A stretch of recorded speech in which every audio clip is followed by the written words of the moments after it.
Okay, my friends, I got another shocker du jour for you. I see they're going back to revisit all the old stories, and when I say old, I mean 20, 25, 30 years ago. Mitchell-Hedges' skull is one of these things, these crystal skulls. They're going into a new investigation. And I'm telling you right now, it all started because Mudfossils shows these things are true. And it's spreading around the world now, and they're starting to look back at things, and they're trying to still support these incorrect theories.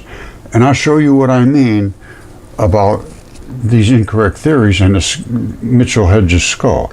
They just did a YouTube video on it, a very, very fancy documentary presentation showing them all over the world, going in all these laboratories, looking at these crystal skulls. Now, I am going to address strictly the Mitchell-Hedges because that's the one that I did the most research on. So let's get started. Okay, let's just start with what's the deal with this crystal skull? Where did it come from?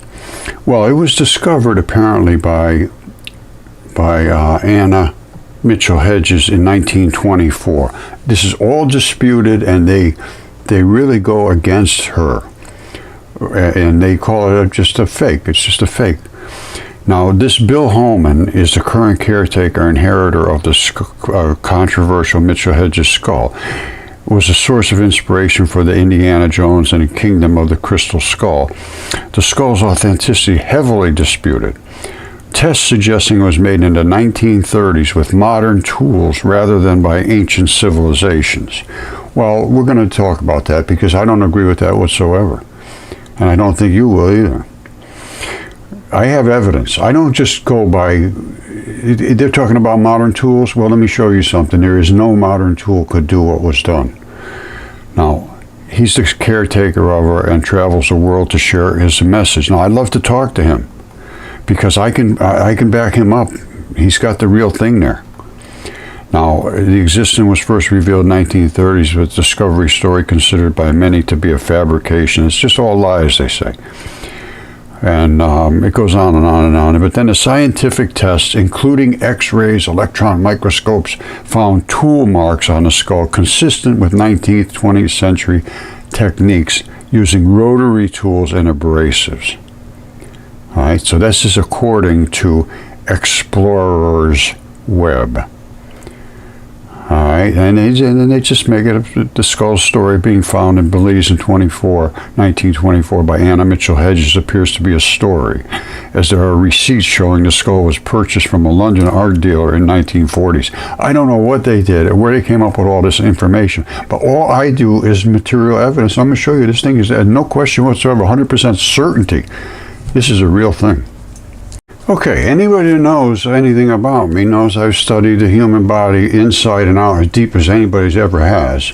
And one of it is the nervous system and all of the nerve connections and where they go and what does the eyeballs and what controls the nerve, everything. Let me tell you something. That, my friends, is identical to this. There's no difference whatsoever. It's absolutely identical. And that is deep inside. That isn't abraded on the outside. There might be some scratch marks on there, but that's not what put that inside this. You see this here, how the blue comes up like this and curves over? Look at this. Comes up and curves over. Now look at this. This is the killer. It was laying on its face. And I know that because of the lip. Hold on one second. I'm going to show you how I know that. But here's what you want to think about, is this ball right here. All right. That's drifted forward. He was on his face. Let me show you, because this should be back here. In a standard person, I think that's the cerebrum. Hold on. All right, just so you get a lay of the land here. This whole section here is a cerebrum. This is the occipital lobe right there. And I believe that's the one we're looking at, drifting forward, because it was on its face. All right, so this is the occipital lobe, and it's drifted forward, and this is just filled in with silicates. Now, why would that drift forward? Because this whole thing was on its face. I'm going to rotate this, and you'll see You see his lip? The lip is flesh. The nose here is flesh. That normally doesn't preserve if it was exposed like the rest of the flesh and the hair and all that up here. But this was down in the mud. This was in the mud, because it was down laying on its face. And that's why that has drifted forward. So it's really like hold on. It's really like in this orientation right here. It was in the mud probably right up to about here. And there's his lip. Now that's flesh. That is not bone. But it preserved it because of the way it was impacted into the mud. And the same thing with the nose pushed back. Now there is some things in here that I cannot explain, such as this right here. Now here's where I'd have to really get a close look at this thing, because here's the things I can't explain. First of all, the teeth are so flawlessly perfect. Right away that put me off. But the rest of it, there's no question. That is the cerebrum forward, the occipital lobe. These are the nerve fibers running exactly where they're supposed to run, exactly identical, and that's inside this skull. Nobody put those inside there. It's impossible. They would never twist his lip up and his nose and everything, and the only reason it happened because it was laying on his face. Everything adds up 100%. However, what is this? This thing here, I'm not sure what's going on there. That's not standard in a human being today. This almost looks like it had some kind of a, I don't know, space glasses or something. Who the hell knows? But that's not there today. You don't have that today. That big thing coming back like this. I don't see it. That is a significant difference. Now, is that because this was a different species than Homo sapien, or is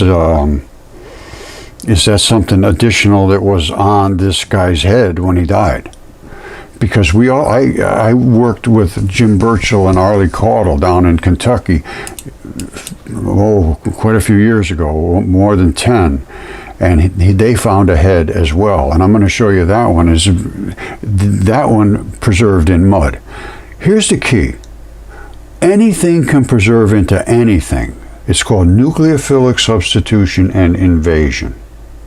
Nucleus, changes the molecules into something else. And what it does, it can change anything into anything, literally. This bone is a bone. Well, now it's a mudstone, because what happens is during this hot, boiling flood with heavy amounts of silicates, because the earth was wrenched when this happened and the oceans boiled, and it boiled out all the material inside of the fabric. Think of it this way, the fabric. But then the fabric would take on whatever came back into it to stabilize it. And that's called nucleophilic invasion and substitution. So whatever the most stuff was in that area would come back into this, and usually it's a mix of a whole bunch of stuff.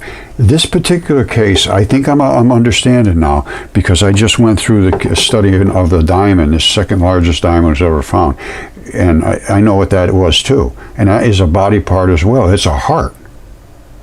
It's diamond. Now that's very unusual. The quartz hearts are not unusual. This is a quartz heart right here. That's the ventricle wall right there. That's the aorta. You see the little bump down there? Bump, bump, bump, bump. I forget what that is, but that's one of the major attachments to the aorta. There's some blood. And and this one here is another quartz heart. Those are the heartstrings and so forth. So quartz invaded everything that was totally empty in some places, not all everywhere. It's just it's hard to to say where things stabilized in what ways, but they did. And it depends, like even this here, hold on. This is a piece of meat. But it's a rock. People say, oh, it just looks like a piece of meat. No, it was a piece of meat at one time. So, and that's the cartilage, the fascia, connective tissue that wraps around it, and this was meat. And I have so many instances of these. It cannot be denied, and it is not being denied anymore. They're just avoiding it because it really changes things. Just like this. That's real. There's no question about it. What this is, again, I'd love to talk to this guy that is in charge of this head. I'd like to see it and actually be able to put it under my microscope and see what we can find. All right, so we all know as Mudfossil people, red and black is the colors of blood. This is a head. Jim Burchell and Arlie Caudle, well, Arlie, I believe, found this in a mud bank down in Kentucky. And this was on TV, on the History Channel. And in less than 1 minute, they said, oh, it's just carved, it's nothing. In less than 1 minute on TV. So I got involved, and we ended up getting a CAT scan, all kinds of things done, and nobody would even talk to us about it. It ended up in a real, it was very, very, very contentious, and they spent a bunch of money to do this, to prove this was real, and nobody would pay attention to it. The evidence is here, there's no question it's real. Somebody stepped on his nose or whatever they did, it broke the flesh apart on his nose, you see? You see the red blood on the side of the nose? There's red blood coming out there. In his forehead here, there's black and red. The red is the artery blood, the black is the vein blood. When you break bones, you get what's called bone black. It comes out of the marrow. All right, now this is a skull cap. It's a cap. And you can see the fabric and the weave and so forth. And you can slide a playing card up underneath his cap on the side. This was a real head. And now that the mud fossils are so well proven, this was before I had all my DNA tests and CAT scans and all that stuff. But I knew it was real. So, well, no, I think I did have the DNA and CAT scans, but I was in a fight with Yale at the same time. And Yale said you would have to have that CAT scan and all these things. And I did all of that stuff, and Jim and Arlie paid for it. I think they did. At that time, we sort of lost touch with each other because they probably thought I led them down a rose-covered path that ended up being kind of brittle. Which it is. You cannot present this stuff to academia. Even this I'm doing now, showing what I just showed you. There's not a human being on the face of the planet can just dismiss that out of hand. No, that's just they did that somehow. They put those little fibers inside there. That's the kind of thing you get from academia. They just absolutely, and they walk away. All right, I'm just going to cut right to the chase and make this simple. This guy died with his head facing this way, his lip pushed back up, and the nose crunched back up. That turned still into silicates. All the rest of the stuff went away. This was in the mud, like this, which caused this lobe here, which is the occipital lobe. It's part of the cerebrum. And it's that particular lobe went this way because the head was this way. And it drifted down, leaving a cavity in the back. This is that lobe right here. Nobody put that inside there. There's no way to have this done but with tools or any of that nonsense. These are the fibers that run for your motor skills and your eyeballs, and they do everything. And here they are right here. Here they are right here.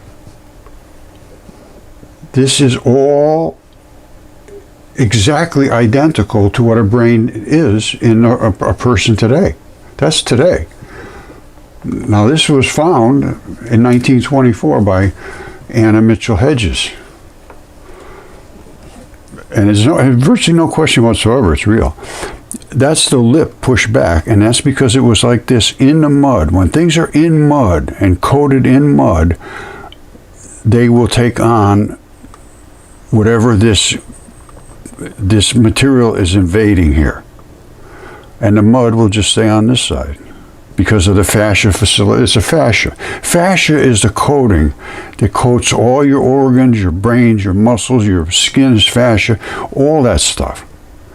And in this hot boiling flood, all of that stuff boiled away except the stuff that was in the mud, and all of that stuff, because it's easy to get to boil away. It's the cheap stuff, I call it. And this more substantial stuff soaked in all these silicates. And you can soak silicates and turn things into complete silicon very easy. I have a heart here. That's a heart. And that's silicon. It's all silicon, basically. All right, this is the heart right here. That's this. This right here is the ventricle wall. That's the bloop, bloop, bloop, bloop, bloop, bloop. And this is where blood comes up to surface. You see this right here, the red? I mean, it is what it is. I know what it is. I've checked this inside and out. And that's the heart. And this is almost solid silicon. All right, they found another one the other day. It's a diamond. Diamond is carbon. Carbon has 4 attachments, and it attaches to its own self in perfect symmetry, so you end up having a really solid block. That's why carbon's so seriously hard. Silicon dioxide is the same number of particles in the outer orbits. You got silicon here and carbon. So they're right in the same plane. And this turns hard. This is silicon dioxide, very hard. Anyway, this is a heart. And that I've tested inside and out. There's no question about that. And a 5-year-old can tell you, this has got to be. It's got to be what it is. They didn't put those things inside there. Now, I just watched a video about this, and they were kind of nasty about it, that it was a hoax. They're trying to cover their bases now, because I've been showing all this stuff, and now it's being taken for real, and they're going, people are questioning academia. They don't like it. All right, this is the Smithsonian. They sent it to the Smithsonian for testing the latest microscope technology. So here it is. So what do you think, Scott? The electron microscope analysis shows.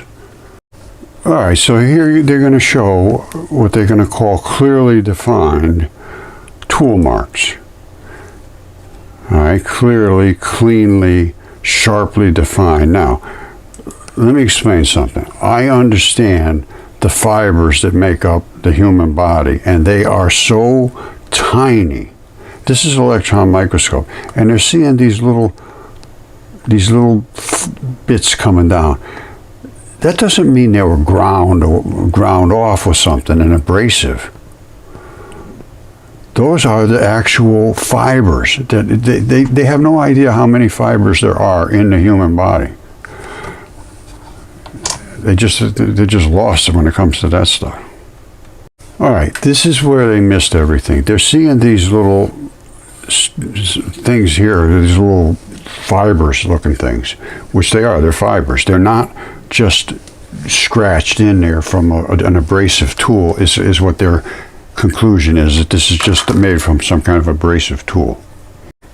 You see these? These are fibers that are in the human body. They're everywhere, and they are extremely tiny. They're saying in order to make these cuts and grooves, the tools didn't exist until the end of late 1800s, early 1900s.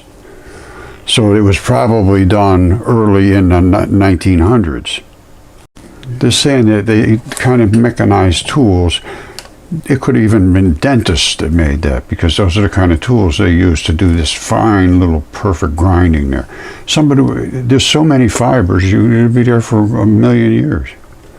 See, the discovery of modern tool marks, which is wrong, and they're not modern tool marks, they're fibers.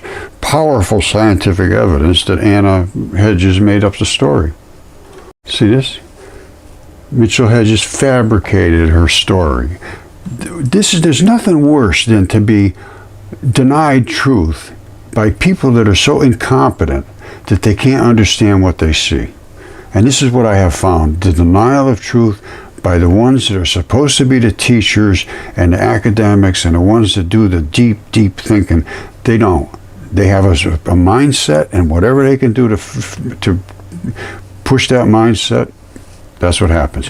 What I have just shown you is, in my mind, I'd like to speak to some expert and have them refute what I'm saying. And then look at the evidence I have on my other stuff, the DNA and the CAT scans and the specimens and all the other things that I have that prove mud fossils are exactly what I said they were 15 years ago. And that's been denied for that length of time, and it's really disgraceful to scientific inquiry to present things in this manner, having the evidence and deny to look at it. Even the guy that has the crystal skull now believes that it was manufactured, but he wants to know by who. It's not manufactured, it's real. You see this? The science is certain the skull of doom was made by humans in the 1920s or something. No, absolutely not. You see this? So now they're putting it on her again. So why did she invent her story?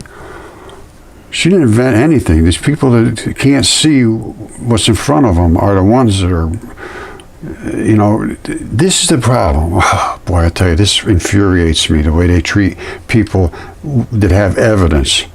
And they look at anything they can show that disputes that evidence, and they don't take into account any of the facts, as long as they can say one little thing that disputes it.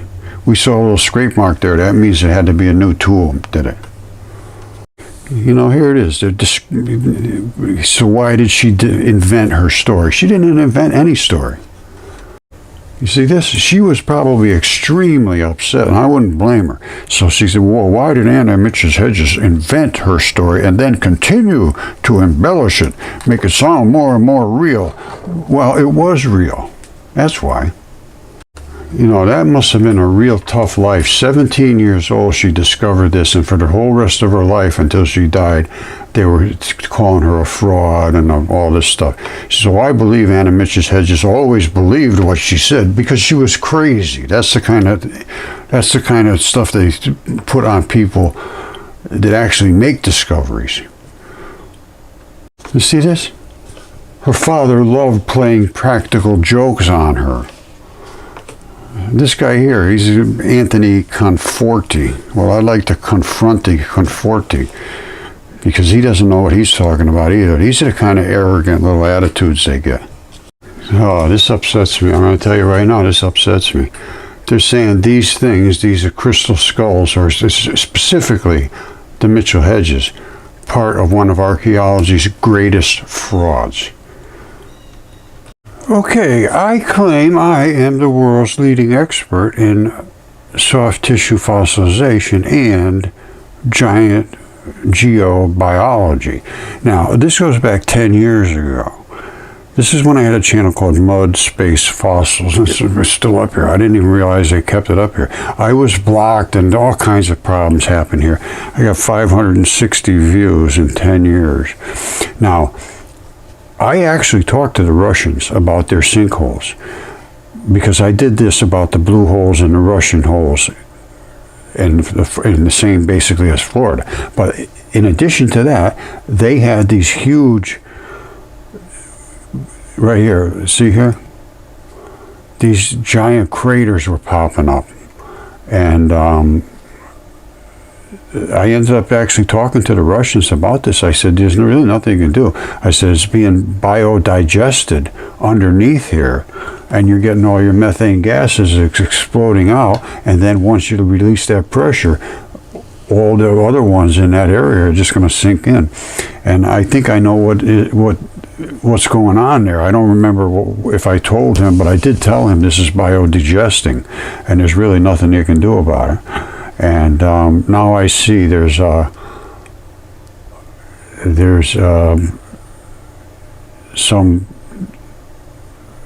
over in here somewhere.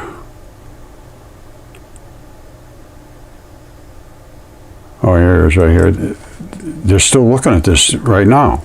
Origins of the mysterious craters may lie deeper than we thought. I know exactly where it lies. It lies in the biology that's in the earth. It's biodigesting, giving off methane gases. The tundra is changing temperature enough where the enzymes are reacting. Enzymes and biodecomposition are extremely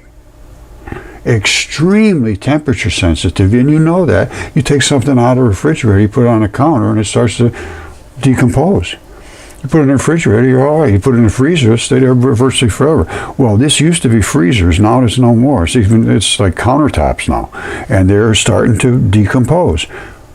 Nothing can be done. At this point, nothing can be done. It's decomposing, and the Earth has absorbed enough temperature. You know, it's in the skies. There's a lot of heat too. There's a lot of heat on the surface, but inside the Earth is where we're really having a problem now, because this stuff is just explosive. So I will take credit for being the world's leading expert on mud fossils and fascia-facilitated soft tissue fossilization. This is a paper I wrote 10 years ago. All right, so that's it for today.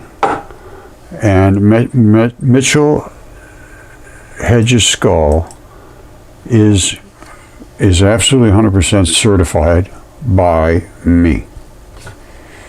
And I also understand opals, which very few people do. These are all transition metals. This was a heart as well.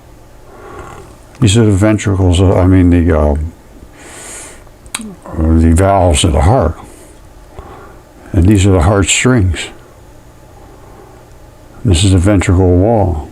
And this is all transition metals which were in the blood, which was in the heart, and it's found itself stability with certain layers of tissue. Because these have these oxygenation states, and they want to bond with something or have something bond with them, and they look for the same tissue. So you get blue going in one layer, and of course the red is the blood,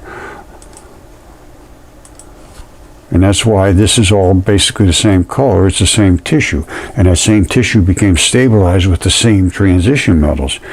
It's not a hard thing to understand. And these are in Australia primarily, because Australia is just like one gigantic, huge scab, just almost 100% blood. So I will take any questions by anybody that has expert status in mud fossils or fossilization or soft tissues, and I will take on anybody, and I will do an interview on Google Meet, and I will show my evidence. You can show your evidence, you can dispute what I'm saying, and then you can tell me why Mitchell-Hedges skull and the actual scan of the inside of a human being's skull and where all the nerves run is identical, and how they would have done that and put that inside that skull, and why they would flip this guy's lip up like that. Why would they do that? I know why. It's because the cerebrum drifted forward because it was on his face. I certify Mitchell-Hedges skull as being real, and I think these academics and scholars should apologize and put out a public statement saying that they were wrong, unless they want to discuss this. And I would love to talk to the guy that is holding on to it now. All right. Apparently he's still trying to get it understood. This thing is real, and it is. Even the jaw articulates. I believe that jaw comes right off of there, which would be what you'd expect. Now, again, I have feet here that are not human feet, but they're damn close. And there's stuff here I can't exactly explain. Like this here. Is this something that was put on here? Had like a face mask or something? Or was this the way the bones were at that particular time, I don't know. But I do have different species of humans, which are different species of feet. I call them no toes, because the toes are built into them. Here's one right here. All right, this is basically the same thing that you would have on your. You step forward and your toes go like this. This has toes built in. I drilled a hole in there to get some DNA, but nobody will test it. They know that the academia will go against them for examining these things. That's where the tibia came down, the big bone. And these two little bumps here are where the bone would have rocked into that to hold it from going this way. And then the fibula is the other bone here. The two of them come up together, and that makes your leg be able to do all kinds of special things. All right. There's the bump, the heel calcaneus, and these have springs inside instead of bones. And I have other ones that are eroded all the way down inside into the springs. And trust me, that is the bone, the heel bone. And I have better shots of this. And these are not, sea creatures or anything. These are the springs that load up, and that's the heel bone. And they walk like this, and that would rock up and set up spring tension. And I have other ones too. I have a whole slew of these. No toes, we had a lot of these. They're all over the place. Remember you said this is a heart? Well, it is. And this right here is where the aorta is, right here. And then up above here is all the plumbing where the red blood passes in and out and so forth. This right here is this right here. You see it? And then this, these are the lobes of the heart. And this is quartz. Now, the key thing about this is so unusual, is that they usually break right on that seam, this seam right here. And the plumbing goes away and you get left with just down from here down. And you see that's what this one did. This one did the normal thing. All right, the top popped off. This one didn't. This is very, very unusual. Highly unusual. That normally breaks right off, right along that seam, right there, and out goes the plumbing, and you can see right down into the valves. But that's what this is here now. It's a heart. So quartz, and there's still some blood in here, a little bit, but it depends on where it was, and the conditions, and how long it soaked, and how clear the water was, and what was in the waters, how high was the pH, what was the temperature, what was the pressure. All of those things play a part. And I think I've got it down pretty well now, understand how these things change. Even like my friend Caesar Augustus is a goose. Everything during this hot flood was able to transition. That transition from a goose with feathers and everything. See the feathers? And this is where his neck would have been, right there, that little, well, that was his neck right there. And he died like that. And most of them died flat like this. Now, so this basically proves my heart is real. You gotta have heart. And it almost always breaks right there. Almost always. That's what this was. And then I cut it here so I could see inside and see. Right here, see it? But there's the same thing as those membranes. Well, those are the heartstrings. Valves come down to the heartstrings. The valves are up here. You really can't see it that well. I didn't know what I was cutting, to be perfectly honest with you, when I cut it. So anyway, that shows that the things I'm talking about I can support. All right, like I said, I have a huge variety of these things. I mean, I'm serious. And this one here is that one. and it's very, very in very good shape.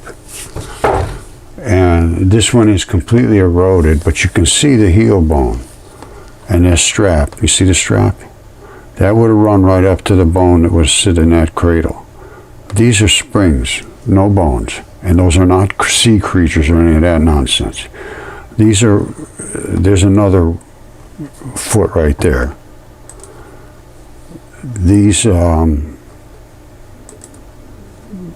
got a lot of these, a lot of them. We have a lot of those feet. And the toes are either, they're in there, but they're enclosed. There could be toes in here, just regular toes, I don't know.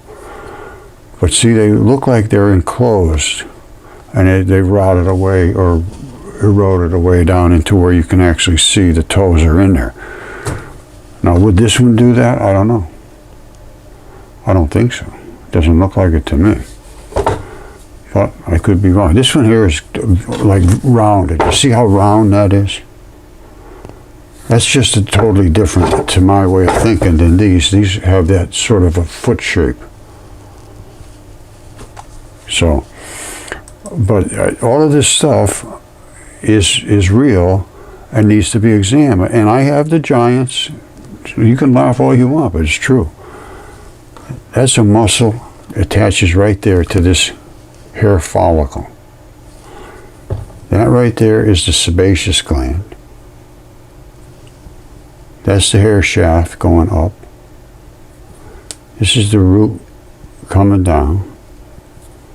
And those two dots are the hair papilla down at the bottom. This is that.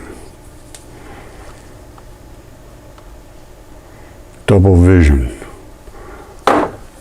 And this would be around 200 feet tall if it was a human being. It's 2 inches wide. You do the math yourself. And then I have a 3 foot long fingertip, been DNA tested, 3 feet long. And it still has the fingerprints and the fingernail and everything else. So I am now going to consider myself the world's leading expert. And if you have a problem with that, let's talk. Who's the expert? Somebody from one of these fancy colleges. Let's talk. I am going to claim that I am the expert now on soft tissue fossilization. I am numero uno. Right? If you have a problem with that, let's discuss it. All right, thank you. Have a sterling day.